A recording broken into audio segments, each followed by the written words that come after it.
Hi, I'm Devora here in Modiin. We made Aliyah from Sydney, Australia a year and a half ago. Don't know if you can hear the jet in the background. Can't see them, but you can hear them. We hear them a lot in the night. We also hear Iron Dome interceptions, as there's one nearby. We hear that intercepting a rocket before we hear the siren in our city, as it's intercepting one somewhere else.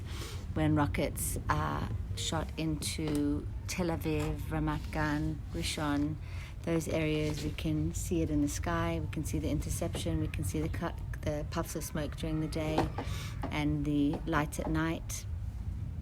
We moved on Tuesday, and Tuesday night was the first sirens that we had here in Modiin.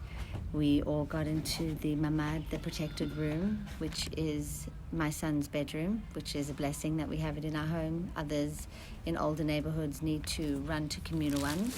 We have a minute and a half here in Modiin to get to the safe room. That is a lot longer than those have in the south. Some have 10, 15 seconds.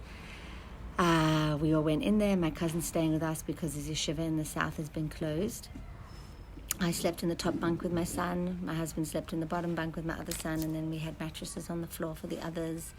Each person's processing it in their own way. My older boys, the first morning after the sirens and the rockets, and you can hear the explosions, the building shakes, even if it's not in our city.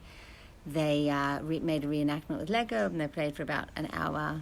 They created Hamas, and they created the Israeli Defense Force and the Air Force, and went back and forth. When they played outside with their friends with water guns, one was Iran, and one was Biden, and one was Hamas, and one was Israel. I thought to myself, wow, this is what's happening now. My 3-year-old, her friend came to visit and see her new home, and she took her to the safe room to show her bedroom, which is not her bedroom, but that's the only place she's been sleeping.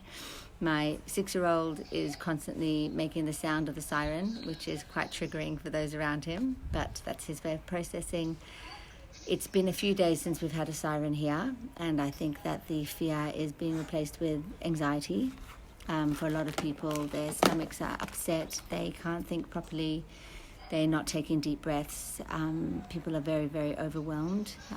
When we walk to the supermarket, we make sure that we walk on the side of buildings so that we can run quickly if the siren goes off. I am yet to take my kids in the car. My fear that a minute and a half is not going to be long enough for me to get them all out of the car and safe is still there. There's no school, so the kids are working from home.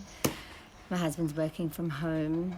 Every sound makes us jump. We wonder, what's this? What's going to be? We hear jets through the night. We hear the Iron Dome. We hear motorcycles, and it's hard to know exactly what's what. We generally do feel safe, and during the day things are okay.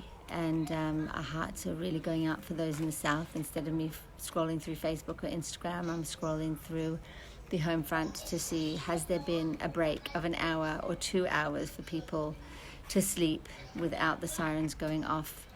We feel very blessed to be in a country that has a strong army and a country that cares so much for the civilians, and my heart aches for those in Gaza who do not have the same.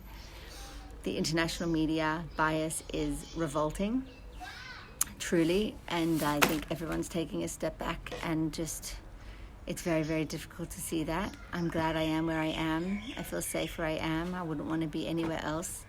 And thank you all for your support in coming together and solidarity. Israel is our home. Israel will protect every Jew around the world anytime.